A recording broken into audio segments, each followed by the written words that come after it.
남자다 그러면 30대들은 아주 그냥 팔팔하게 성질이 살아있어. 40대까지는 여자를 잡아. 그러다가 50대 되면 여자한테 잡히기 시작해. 그러면 60대 되면 어떻게 됩니까? 기까지 죽어요. 기가 죽는 게 뭡니까? 남자의 구실을 못하는 거죠. 그리 되면 다 죽는 겁니다. 이게 여자한테 이길 방법이 없는 거예요. 여러분 안녕하십니까? 오늘은 제가 어떤 얘기를 할 거냐면, 저도 원래 나이가 부끄럽지만 60입니다. 며칠 전에 이제 환갑이 지났어요. 우리 자식들이 밥 한 끼 사주더라고요. 뭐 아무것도 없어요. 어떤 사람들은 막 돈도 이렇게 나오고 하는데, 저는 뭐 캣불도 없이 그냥 어디 뭐 호텔 뷔페인가 가서 밥 한 끼 얻어먹고 환갑을 지냈습니다. 저는 1964년 음력으로 8월 18일 날 태어났습니다. 어디서 태어났냐면 제주도 서귀포시, 지금은 서귀포시라 그래요. 예전에는 남제주군인데 대정읍 신돌이라는 바닷가 마을에서 태어났어요. 그런데 제가 태어났을 때에는 저희 동네에는 전기수도라는 것은 존재하지 않았습니다. 그러면 언제 전기수도가 존재했냐면, 초등학교, 예전에는 국민학교인데 초등학교 3학년 때 여름인가 전기가 들어왔던 것 같아요. 지금은 전봇대 하나 세우는데 얼마나 힘듭니까? 전봇대 세우려고 하면 민원 나오죠. 수도 배관 하나 팔려고 해도 민원 나오죠. 예전에는 전기 수도는 우리한테는 생명이었습니다. 그게 없으니까 어떤 불을 썼어요. 뭐 초롱볼, 제주도 같은 데는 호약불이라 그래. 등유를 넣어서 얻어다가 불을 켜서 살았는데, 그러니까 저녁만 되면 불 끄고 잠자야 되는 거예요. 이제 전기가 들어온다고 하니까 어떻게 합니까? 전봇대를 세워야 되는데 길이 있었냐면 없었어요. 길이라는 것은 소, 말 다니는 길이 저희들이 다니는 길이었습니다. 차가 없는 시대잖아요. 그러니까 소 달구지만 다니면 되는 거예요. 그러니까 전주를 뭐 어떤 길에 세울 수가 없지 않습니까? 밭과 밭 사이를 직선으로 뚫는 겁니다. 그러니까 전주를 어떤 데 심어요? 밭 가운데 막 심어버립니다. 그러나 누구 하나 자기 밭에 전주 심었다고 뭐라 한 사람이 없었어요. 왜? 전기를 준다니까 자기 밭 가운데로 전주를 다 심었습니다. 수도배관을 파잖아요. 수도배관을 뭐 길이 있어요? 길이 없잖아요. 그러니까 뺑 둘러서 팔 수 없으니까 직선거리로 파는 겁니다. 그러면 어떻게 돼요? 밭 가운데로 파가지고 배관을 묻는 겁니다. 제가 뭐 초등학교 때니까 한 1m씩은 판 것 같아요. 깊었어요. 제 눈에 보기에는 깊었다 이거지. 그리고 예전에 그러면 뭐 그거 파가지고 뭐 묻는데 법 규정들이 있었을까요? 저는 법 규정 뭐 그런 거 없었다고 봅니다. 대충 했다고 봅니다. 그렇게 밭을 가운데로 파든 뭐 하든 우리 동네에 전기 수도를 준다는 것에 너무너무 고마운 거지. 자, 그러면 예전에 전기는 어떻게 들어왔습니까? 제 나이나 50대나 60대 이상인 분은 다 알죠. 그렇지만 여러분들 지금 전기 배우시는 분들은 어떻게, 지금 우리나라 전기는 어떻습니까? 고급 전기를 배우잖아요. 고급, 즉 안전관리 규정에다 오만 규정이 다 갖춰진 대로 전기를 배우니까 어떻게 돼요? 조그만 뭐 잘못되면 잘못됐다 지적을 하시잖아요. 그렇지만 예전의 전기는 그랬습니까? 뭐 과전류 개념이 있었을까요? 누전 개념이 있었을까요? 누전 개념이라는 건 없었습니다. 왜? 누전 차단기는 존재하지 않았고, 누전이라는 개념, 접지라는 개념이 없었어요. 전부 비접지였습니다. 비접지. 선이 두 가닥이 와가지고 전기만 들어오면 되는 거예요. 선이 두 가닥 와가지고 뚜꺼비처럼 이렇게 휴즈박스가 배가 불룩하니까 뚜꺼비집이라 그랬어요. 거기에다가 납으로 휴즈를 만들어서 과전류를 차단시켰습니다. 그러니까 과전류를 보호하는 장치는 없었어요. 뭐 합선, 우리 집에서 잘못 만졌다가 탁 해서 합선 나면은 전기를 끊어주는 거, 그 역할밖에 못했습니다. 우리나라의 전기 관련 모든 어떤 뭐 법률이라든가 뭐 이런 규정이나 뭐 전기법은 좀 있었겠죠. 왜? 그때도 주임 기술자들을 공부시켜가지고 양산시켰으니까. 그렇지만은 전기기사가 그렇게 많지 않았습니다. 전기 관리를 뭐 기술자를 선임해서 관리한다 뭐 이런 규정도 별로 없었던 것 같아요. 실제 제대로 된 것은 80년대 이후로 됐다고 봅니다. 이제 88년도에 전기 자격증을 땄는데도, 그때도 전기안전관리자는 그때는 어떻게 선임을 했습니까? 선임을 한 곳도 있었고 자격증을 빌려다 사람이 아니고 자격증이 근무를 하던 곳이 태반이었습니다. 자격증 하나만 빌려주면 뭐 지금 또 뭐 100만 원씩 막 주고 이럴 때였으니까 사람 쓰는 것보다 싸잖아요. 전기 안전관리자가 필요한 게 아니고 정부에서 규제를 하니까 자격증을 갖다가 앉혀버립니다. 뭐 무슨 의료보험이 있었습니까? 국민연금이 있었습니까? 그런 제도를 제대로 지켰습니까? 어떤 전산화가 안 돼 있기 때문에 그냥 한 사람이 막 여기저기도 선임, 이중 선임, 삼중 선임도 가능했던 시대가 있었습니다. 자, 이런 그 안 좋은 시대, 즉 아주 열악한 시대가 있다는 거죠. 지금 열악한 시대가 어디에 있습니까? 지금 우리가 지금 동남아나 어디로 막 가서 구경하면 야, 저거 어떻게 살지? 어떻게 살지? 그렇지만 지금 우리나라 말고 다른 그런 후진국, 아주 지금도 개발 도상, 아주 개발이 덜 된 그런 국가들은 안전 규정, 뭐 보호 규정 없이 지금 전기를 만집니다. 전기를 그렇게 만져요. 유튜브에 보니까 그렇게 나오는 걸 어떻게 해요? 제가 봐도 참 한심스럽고 겁납니다. 근데 지금 제가 이제 이런 이디라 방송을 이제 해서 전기 같은 걸 이렇게 올리면 공감하시는 분들이 어떤 분들이 공감하냐면 50대 이상 되고 60대 되신 분들은 아주 공감을 합니다. 왜? 그분들이 몰라서 공감할까요? 아니면은 뭐 모자라서 공감할까요? 아닙니다. 살 만큼 살았고 이해할 수 있는 부분이 있으니까 공감을 하는 겁니다. 그것도 맞다, 요것도 맞다, 그 말도 맞다, 이 말도 맞다. 이해하는 수준이 온 거죠. 남자다 그러면 30대들은 아주 그냥 팔팔하게 성질이 살아있어. 40대까지는 여자를 잡아. 그러다가 50대 되면 여자한테 잡히기 시작해. 그러면 60대 되면 어떻게 됩니까? 기까지 죽어요. 기가 죽는 게 뭡니까? 남자의 구실을 못하는 거죠. 그리 되면 다 죽는 겁니다. 이게 여자한테 이길 방법이 없는 거예요. 70대가 되면 뭐가 죽을 거예요? 뭐가 죽을 거예요? 다 죽는 거지 다. 성질도 죽고 기가 죽으니까 이미 몸이 죽어가는 겁니다. 그러면 뭐 그냥 뭐 남자로서는 볼품이 없는 거예요. 제 형님을 보니까 그렇습니다. 제가 어떤 전기를 여기서 36년 동안 전기 관리를 했다 하는 거예요. 전기 관리를 해가지고 어떻게 이렇게 관리합니다. 이렇게 합니다. 이렇게 합니다. 해서 제 경험담을 얘기하면 어떤 분들이 사기치지 말아라. 유언비어 퍼뜨리지 말아라. 구라치지 말아라. 이렇게 얘기합니다. 아니 저는 사실을 얘기하는 거거든요. 경험을 얘기하는 거거든요.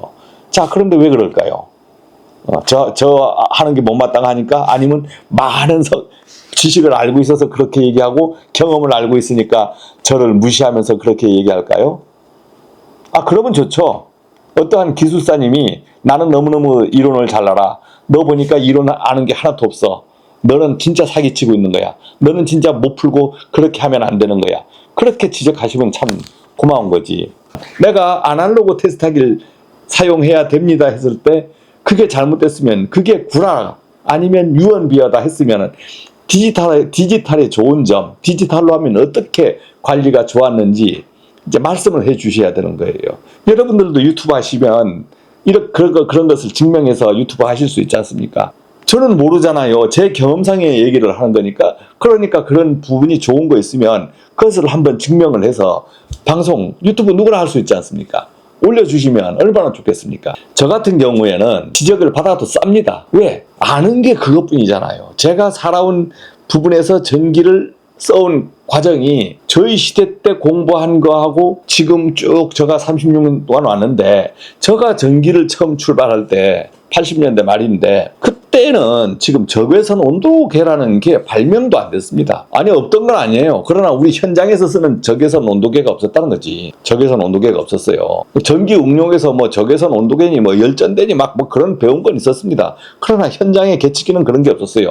그다음 디지털이라는 건 개념 자체가 없었습니다. 그렇다고 디지털 계전기가 안 나온 게 아니에요. 자동차 계기판도 디지털이 있었고 디지털 나오니까 자동차 계기판이 디지털이 더 좋아 보였습니다. 지침은 전부 아날로그처럼 올라가요. 왜? 디지털로 해보니까 눈이 이상해지면서 별로 그게 안 맞는 거예요. 내비게이션 같은 데는 디지털로 어떻게 나옵니까? 수치가 나오지만 자동차 계기판에는 웬만하면 수치로 안 하고 아날로그로 합니다. 그러니까 즉 뭐예요? 보기가 아날로그가 좋다는 거지. 그러니까 여러분들이 현장에서 모타를 측정하거나 뭐 할 때 제가 어떨 땐 아날로그가 좋습니다 얘기하잖아요. 그 아날로그가 좋은 점이 있고 나쁜 점도 있어요. 정확한 것을 값을 할 때는 디지털이 낫고 바로 확인하는 것은 아날로그가 낫다는 거지. 그것을 제 경험으로 얘기를 하는 겁니다. 그런데 어떤 분이 모터를 뭐 이렇게 잽니다 하니까 유언비어 퍼뜨리지 마세요. 이렇게 하시더라고. 고등학교 전기과 나오고 대학교 4년제 들어가서 뭐 전기기사 따고 막 공부하잖아요. 공부해서 막 실무 가면은 그 이론 가지고 딱 가서 실무 가면 됩니까? 실무 가면 될까요? 그래서 그런 분들이 막 우리나라의 전기를 뭐 건물의 전기를 잘 운영하고 공장의 전기를 잘 운영하고 뭐라 할까요? 아니면 박사를 땄어. 내가 박사를 땄어. 박사 땄으니까 박사니까 뭐 오늘부터 척척 박사가 돼서 막 할까요? 아닙니다. 박사가 되잖아요. 박사는 뭡니까? 공부를 하면서 논문을 써가지고 학위를 받는 겁니다. 그러니까 학위를 받았을 뿐이지 자기가 경험을 하나도 안 얻은 거예요. 그럼 그날부터 박사가 시작되는 거예요. 경험의 박사를 출발해야 되는 거예요. 박사가 되면 모든 것이 척척 박사가 아니고 그날부터 신빙 박사가 되는 거야. 근데 우리는 예전에 어떻게 됐습니까? 박사다 하면은 저 사람은 다 알아. 이렇게 생각했잖아요. 그럼 전기기술사다. 전기기술사도 저도 공부했지만 뭐 모든 걸 막 외워가지고 기술사를 합격했어요. 자격증 땄어. 그러면 그 사람이 다 아냐? 즉 한 개도 모르는 거예요. 그날부터 기술사예요. 그날부터 출발하는 거라고 현장으로. 그럼 그 사람이 설계업으로 갔으면 설계에 대해서 배우면서 이제 자기 자격을 얻은 것뿐이지 현장에 대해서는 아무것도 모른다는 거지. 뭐 계산을 하니까 뭐 안다고? 기술사 과정이 뭐 건물 과정만 있습니까? 어마어마하게 폭넓은 과정을 다 하잖아요. 그것을 다 씁니까? 다 안 쓰잖아요. 그러니까 기술사를 갖고 있어도 현장에 대해서는 전무후무한 겁니다. 아무것도 모르는 거예요. 즉 기술사 가진 사람이 벤치 하나 못 잡는 사람이 태반이다 이거지. 그럼 기술사 땄으면 어떻게 해요? 자기가 전기 기술사 땄어. 기술사 취득을 하면 어떻게 합니까? 바로 막 자격증 막 써집니까? 그것도 배포가 있어야 쓰는 거예요. 알아야 쓰는 거라고 알아야. 그러니까 기술사를 땄어. 머리만 좋아가지고 이 책을 달달달달 외워요. 이 기술사 땄어. 어떻게 해요? 예전에 기술사들이 어땠습니까?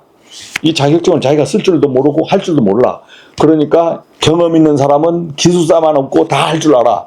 그 사람한테 자격증 빌려주고 월 80만 원씩 받아갑니다. 그게 기술사예요. 기술사님들을 뭐 비하하는 게 아니고 전기기사도 마찬가지다 이거지. 전기기사도 자격증을 땄어. 대학교 학생이 막 해서 1급을 딱 땄어. 지금은 기사 딴 거야. 그런데 그 사람이 할 줄 모르는 거야. 그러니까 취업은 안 되니까 어떻게 돼요? 취업을 하는데 겁먹고 아니면 뭐 여건이 안 되면 어떻게 돼요? 자격증을 빌려줍니다. 월 50만 원씩 받고 빌려줘요. 또 전기공사기사는 어떻게 돼요? 전기공사기사가 비싼 때가 90년대에 아주 비쌌어요. 그러면 공사기사 뭐 전기업을 하나 차리려면 공사기사 자격증이 있어야 되는 거야. 그 자격증자는 없고 그러면 어디 막 하다가 자격증만 갖고 아무것도 안 하는 사람이 있어요. 그런 사람도 있다고. 그런 사람 자격증 빌리면 지금 돈으로 치면 월 100만 원씩 1200만 원에 주고 그냥 자격증 가져와서 전기공사업을 하는 거예요. 이런 시대가 있었다 이거지. 여러분들이 지금 뭐 자격증을 땄다 뭘 땄다 이론으로 막 알고 뭐 현장 가서 이걸 가지고 막 되는 것 같지만 사실은 안 그렇습니다. 오늘부터 시작이에요. 오늘부터. 여러분들이 자격증 따면 그때부터 첫 걸음이다 이거지. 그러면서 현장에 가서 배우면서 계속 경험을 부딪히고 전기다 하면은 전기는 제일 무서운 게 뭡니까? 감전 아니에요. 감전이니까 가서 감전도 당해보는 거야. 감전 당하니까 어떤 사람이 야 무서워서 못하냐 저 쓸데없는 소리 한다고 막 하지만 감전을 당하고 싶어 해서 당하는 거예요. 자기 모르게 당하는 겁니다. 당한다는 건 뭐예요? 경험을 얻는 거예요. 여러분들 사고 안 당합니까? 가다가 안 넘어져요? 넘어지잖아요. 넘어져 보니까 어떻게 조심해야 되겠다는 걸 아는 거잖아요. 사고는 당해보기 전에는 절대 모르는 거예요. 사고는. 우리가 전기만 아니고 인생도 마찬가지입니다. 사기 안 당해보면 사기를 모르는 겁니다. 그리고 계속 사기 당하는 곳으로 가는 거예요.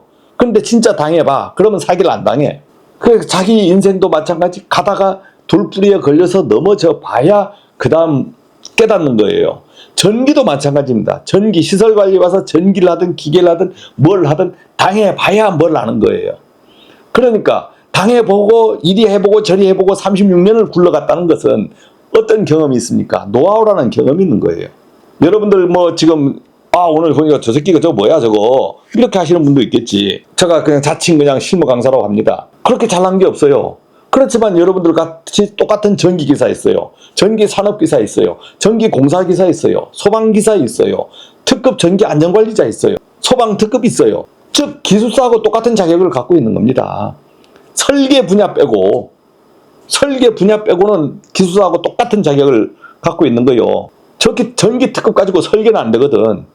나머지는 똑같아요. 그 저기 전기 특급, 저가 기술사하고 똑같은 자격을 갖고 있지 않습니까? 그러면 저한테 누가 뭐라고 얘기하겠어요? 못하는 거잖아요. 똑같은 자격끼리 누가 뭐라고 하겠습니까? 그분들보다 저가 나은 게 뭐냐? 나는 현장 경험을 했다는 거지. 어떤 현장 경험? 전기 현장을 두루두루 경험하면서 맛볼 맛도 다 봤다 이거지. 우리가 경험을 얻는 것은 알면 안 당해요. 모르는 거. 모르니까 당하는 거예요. 얼마 전에 우리가 몰라서 당한 게 뭡니까? 코로나라는 걸 모르니까 전 세계가 발칵 뒤집어졌잖아요. 그런데 코로나 지금 몇 년 지나니까 어떻습니까? 지금 코로나 무서워합니까?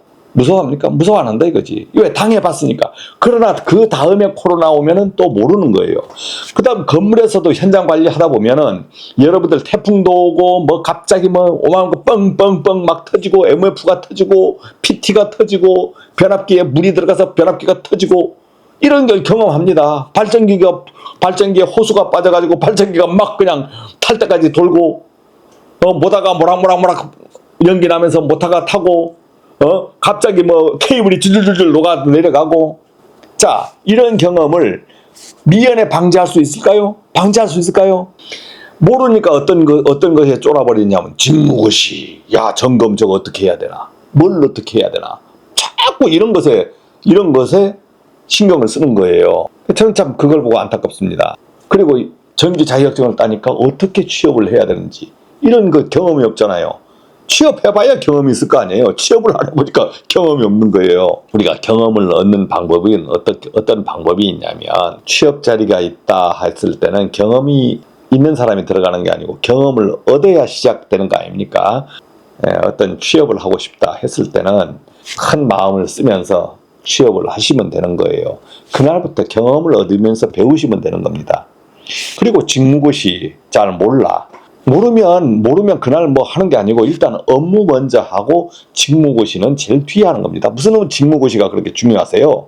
중요한 거 없습니다. 직무고시보다 더 중요한 거는 내가 현장에 가서 현장 적응하는 게 우선이라 이거지. 그 다음에 뭐 정신 차리면 그 다음 걸 해 나가는 거예요.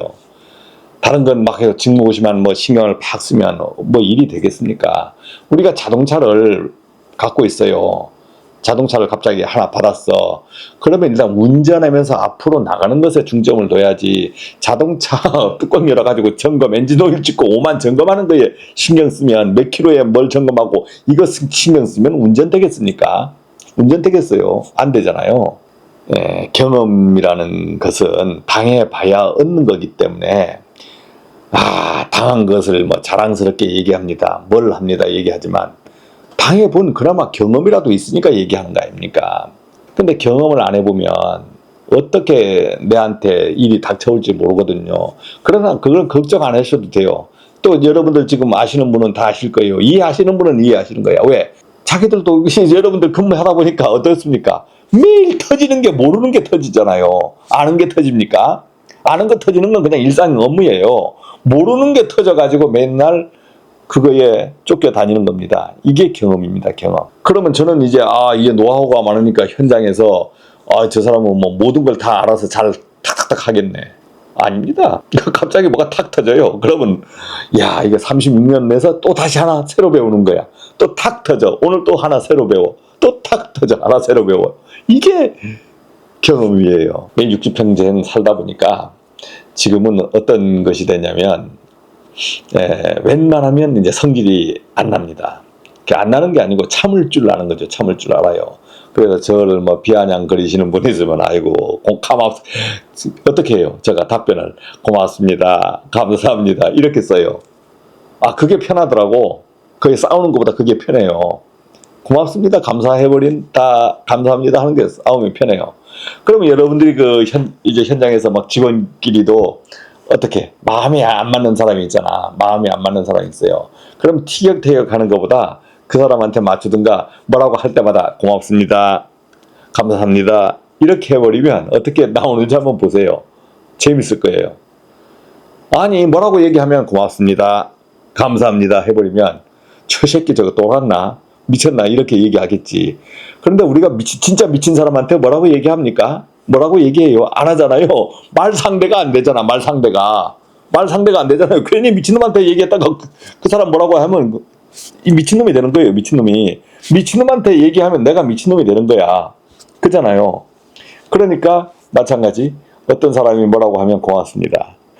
제가 그 현장에서 이제 근무하면서 진짜 이제 갑이라는 게 있잖아. 갑이라는 게 엄청나게 날 괴롭혀. 진짜 힘들더라고. 싸워보기도 하고, 진짜 대판 싸우기도 해봤어요. 그런데 지금은 어떻게다가 갑을 대하느냐? 갑이라는 게 뭡니까? 나하고 상대하면서지만, 나하고 상대하고 있지만, 나한테 압력을 줄 수 있는 사람이 갑입니다. 나한테 압력을 줄 수 있는 사람이 갑이라고. 그럼 그 사람한테 어떻게 대하느냐? 뭐라고 얘기하면, 아이고, 고맙습니다. 지적질 해주십시오. 고맙습니다. 이렇게 대해요. 진짜 이렇게 대해요. 그러니까, 뭐라고 말 못하더라고. 내공이 생기더라고. 예전에 이제 제가 40대랑 50대 초반 때 그런 얘기 했으면 건방지다고 얘기했겠지만 지금은 뭐예요? 저를 상대하는 갑들이 저보다 나이가 다 적은 거야. 그러니까 내가 편하게 어린 사람들을 보고 지적질 좀 해달라고 이렇게 얘기해요. 이러니까 말이 편하게 또 쉬워지는 거예요. 현장에서 일하다 보면은 뭐 사실상 이제 많이 아시잖아요. 네, 어떻게 우리가 건물의 현장을 하면 일을 해야 되는데 내 월급 외에 돈을 마음대로 쓸 수 있는 권리가 없었고 뭘 쓰려고 하면 만약 내가 어떤 공사할 때마다 막 그냥 이 규정대로 해야 된다고 해서 뭐 결제를 올리면 사주겠습니까? 또 이해도 시켜야 돼. 근데 현장에 또 잉여 자재도 있어요. 잉여 자재가 있다고. 즉 현장에 보유 자재가 있어. 그러면 우리가 안전관리자 하거나 전기기사 하거나 뭘 하면 어떻습니까? 여러분들 현장에 있는 자재 쓰잖아요. 피스도 마찬가지. 칼부록이 없다. 이러면 어떻습니까? 그냥 길이로 뚫어가지고 3.2 길이로 뚫고 그냥 철판피스로 그냥 박아버리잖아요. 저희도 거의 다 그렇게 합니다. 현장에서. 그렇게 많이 해요. 모두 칼부록 쓰는 것 같지만 안 그래요. 옛날에 전기쟁이들은 칼부록을, 그 전기기사들은 기계 쪽은 칼부록을 잘 쓰는데 전기기사들은 칼부록을 안 써요. 전부 와리바시, 이쑤시개 이런 걸로 가지고 기가 차게 고정을 시킵니다. 이게 전기기사예요. 이게 전기기사라고. 예전에 그 주공아파트 같은 데는 위에 천장이 어떻게 됐습니까? 전부 시멘트입니다. 시멘트예요. 그러면 거기에 등기구 고정을 해야 돼. 그러면 길이로 툭 뚫고 그 다음에 이쑤시개 몇 개 집어넣고 핏으로 박아버려. 그러면 안 빠져요. 빠지면 다시 그렇게 하고.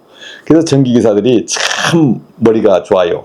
뭐 그렇게 무거운 걸 안 해서 너무 큰 뭐 모타 같은 무거운 걸 달아매지 안 해서 그런가 하여간 전기기사들 일하는 거 보면 현장에서 일하는 거 보면 지가 예술 같습니다. 예술 같아. 제가 공사업체에 근무하면서 전공들이 그 전주에 올라가고 그다음 그 입선하고 배선하고 전기 그 선 전주에서 싹싹 라운드 시키고 이제 라운드 시키다 하죠. 라운드 시키고 그다음 인입 딱 당기면서 슬리브 찍고 이렇게 그 튜브 끼우고 그다음에 PV 인입선 싹 원형으로 둘러서 SV로 연결해가지고 작업하는 거 보면은 야 예술이다.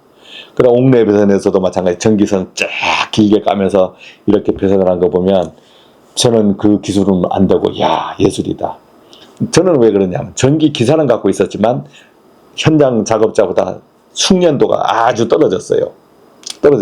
그러니까 그 사람들 눈여겨보면서 부러웠다고. 그러면 제가 그 사람들 보고 그 일하는 걸 보고 자격증도 없으니까 사기친다고 할까요? 아니면 유언비어 퍼뜨리는 작업이라고 할까요? 아니잖아요.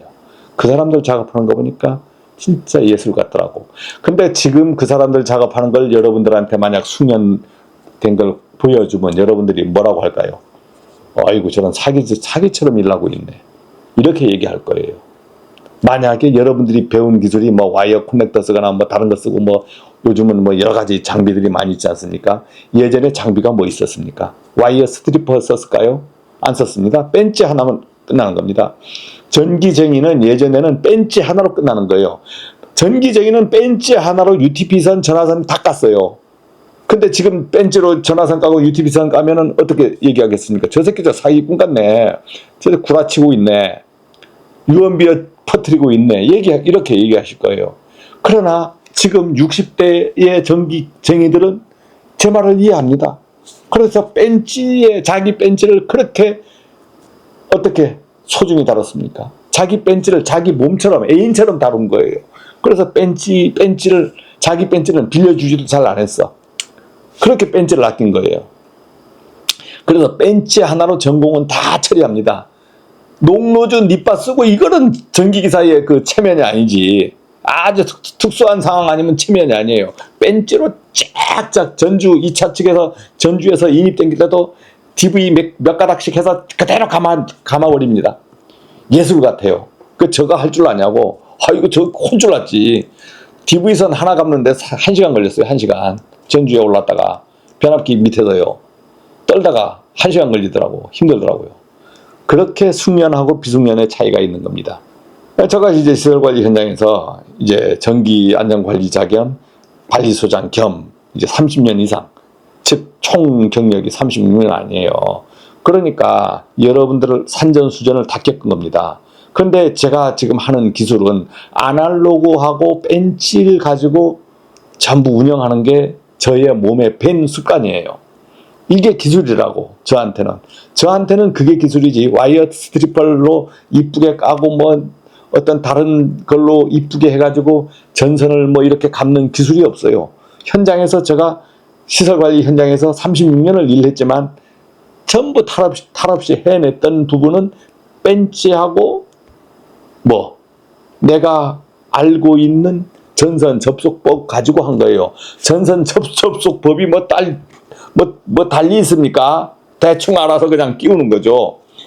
자, 이러다 보니까 여러분들이 만약 제가 하는 현장 내용을 보면 저 새끼 제가 사기치고 있네, 구라치고 있네, 이렇게 나오는 거예요. 그래도 방법이 없죠. 방법이 없어요. 그렇지만 제가 이드라 TV를 이렇게 하면서 여러분들하고 공감이 얻는 게 뭡니까? 공감이 없으면 이드라 TV를 보겠습니까? 아니잖아요. 보잖아요. 근데 여러분들이 많이 보지 않습니까? 그래서 오늘 얘기하고 싶은 것은 이제 이드라 TV에서 제가 현장 경험 부분을 이제까지는 막 영상만 보여주다가 얼마 전부터 어떻게 돼요? 이제 원리까지 좀 가르쳐 줘야 되겠다. 그래가지고 지금 이 모든 영상을 나갔다 하면 어떤 기술적으로 좀 정리가 돼야 되겠다 하는 부분들은 어떻게 합니까? 파워포인트로 전부 기술적인 부분을 정리합니다. 정리해서 여러분들한테 설명하는데 제가 가르쳐주는 기술 정도는 어떻게 되냐? 기능사급 정도도 안 돼요.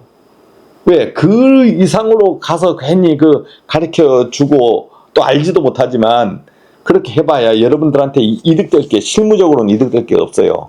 여러분들 자격증 공부하는 게 아니지 않습니까? 현장을 끌어가는 거잖아요.